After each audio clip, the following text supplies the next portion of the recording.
ইসরায়েলের প্রধানমন্ত্রী নেতানিয়াহুর সাথে ভারতের প্রধানমন্ত্রী নরেন্দ্র মোদীর ঘনিষ্ঠতা ও মুসলিম বিরোধী ইস্যুতে পরস্পরের সহায়তার ইতিহাস সকলের জানা। কট্টর ইসলাম বিদ্বেষী গুজরাটের কসাইখ্যাত মোদী এবার মুসলিম নিধনের জন্য নতুন ষড়যন্ত্রে লিপ্ত। ফিলিস্তিন ও আরাকানের পর আরেকটি ভয়াবহ মুসলিম নিধনের হটস্পটে পরিণত হয়েছে এখন উগ্র সাম্প্রদায়িক রাষ্ট্র ভারত।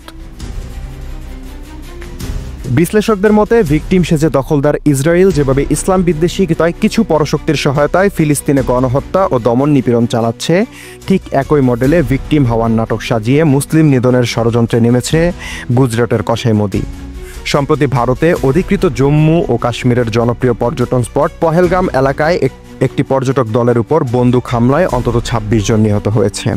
এমন সময় এই ঘটনা ঘটল যখন প্রধানমন্ত্রী নরেন্দ্র মোদী সৌদি আরবের সফরে ছিলেন এবং মার্কিন ভাইস প্রেসিডেন্ট ভান্স ভারত সফর করছিলেন। এই হামলার পরপরই ভারতীয় সংবাদ মাধ্যমগুলো কোনো প্রমাণ ছাড়াই পাকিস্তানকে দায়ী করেন। পর্যটক হত্যাকে কেন্দ্র করে ঝড়ের গতিতে উগ্র হিন্দুত্ববাদী বিজেপির মুসলিম বিদ্বেষী বয়ান প্রচারে নেমে পড়ে ভারতীয় মিডিয়া। দেশটির গদি মিডিয়ার এই অতি উৎসাহী মুসলিম বিদ্বেষী বয়ান প্রচারে চক্রান্তের গন্ধ দেখছেন পর্যবেক্ষকরা। সংবিধানের গুরুত্বপূর্ণ ধারা পরিবর্তন এবং একের পর এক নতুন নতুন আইন করে মুসলমানদের দ্বিতীয় শ্রেণীর নাগরিকে পরিণত করা হচ্ছে। প্রতিদিনই দেশটির বিভিন্ন স্থানে প্রকাশ্যে মুসলিম নির্যাতন করা হচ্ছে। প্রায়ই লোমহর্ষক নির্যাতনের ভিডিও ভাইরাল হচ্ছে, যা মুসলিম বিশ্ব ও আন্তর্জাতিক সম্প্রদায়ের মাঝে ব্যাপক উদ্বেগ তৈরি করেছে। সর্বশেষ ওয়াকফ আইন পাশ করে ভারতে সাম্প্রদায়িক সহিংসতা উস্কে দেওয়া হয়েছে। বুলডোজার দিয়ে মসজিদ, মাদ্রাসা, মুসলমানদের বাড়িঘর সহ বিভিন্ন কিছু ভেঙে গুঁড়িয়ে দেওয়ার ঘটনায় উত্তপ্ত পরিস্থিতি বিরাজ করছে। এমন পরিস্থিতিতে কাশ্মীরের বন্দুক হামলার ঘটনায় কারা ফায়দা পেতে পারে তা দিনের মতো স্পষ্ট। তদন্ত ও প্রমাণ ছাড়াই এর দায় মুসলমান জঙ্গি এবং পাকিস্তানের উপর চাপিয়ে পরিস্থিতিকে আরও উত্তপ্ত করা হচ্ছে।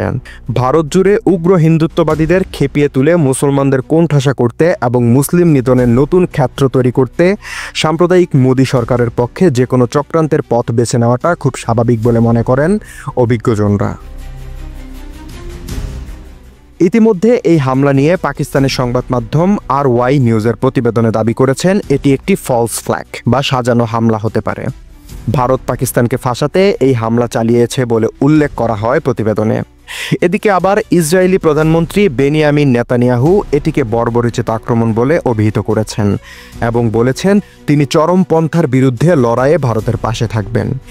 এতে দিনের মতো স্পষ্ট কসাই মোদী যে এবার মুসলিম নিধনে নতুন ষড়যন্ত্রে মেতেছে।